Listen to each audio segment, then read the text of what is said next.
hao pamoja na mfungwa mwingine ambaye anayedaiwa kuwasaidia kutoroka walifikishwa katika mahakama ya Kahawa. Wafungwa hao wamedai kuwa wapo baadhi ya maafisa wa magereza ambao waliwasaidia kutoroka na bado wako huru. Mwanahabari Sirajur Rahman Abdullahi na taarifa hiyo.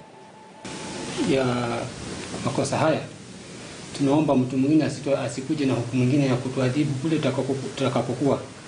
Yaani hii ndio hukumu yetu, adhabu yetu.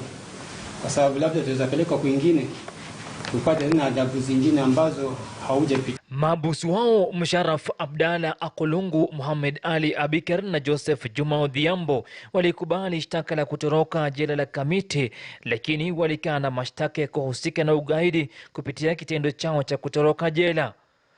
Watatu hao walifikishwa mbele ya hakimu mkuu Diana Mchache akiwa na mshukiwa wa 4 Abdul Majid Yasin aliyesomewa shtaka la kuwasaidia washukiwa hao kutoroka jela. Yasin alikanusha shtaka hilo.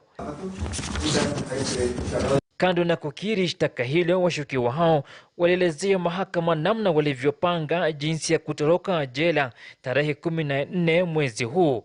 Vifaa vilivyotumika katika uhalifu huo vililetwa mahakamani kuonyesha koti namna vilivyotumiwa.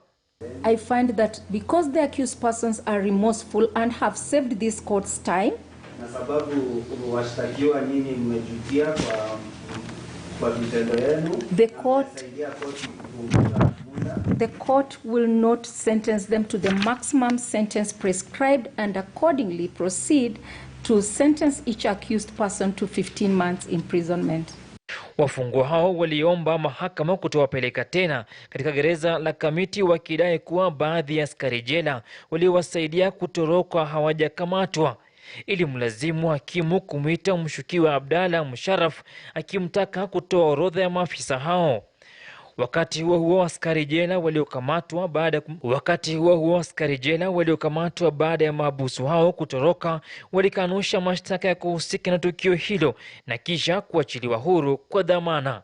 Sirajur Rahman Abdullahi, KTN News. Kwingineko, makurutu 2610 wa polisi wa utawala mapema leo walifuzu kuwa polisi katika hafla iliyoandaliwa katika chuo cha mafunzo ya polisi wa utawala hapa Embakasi, Nairobi. Akiongoza hafla hiyo, Rais Uhuru Kenyatta amewahimiza maafisa waliofuzu kujituma zaidi na kufanya kazi kwa kujitolea. Mwanahabari Kimani Githuku alihudhuria hafla hiyo.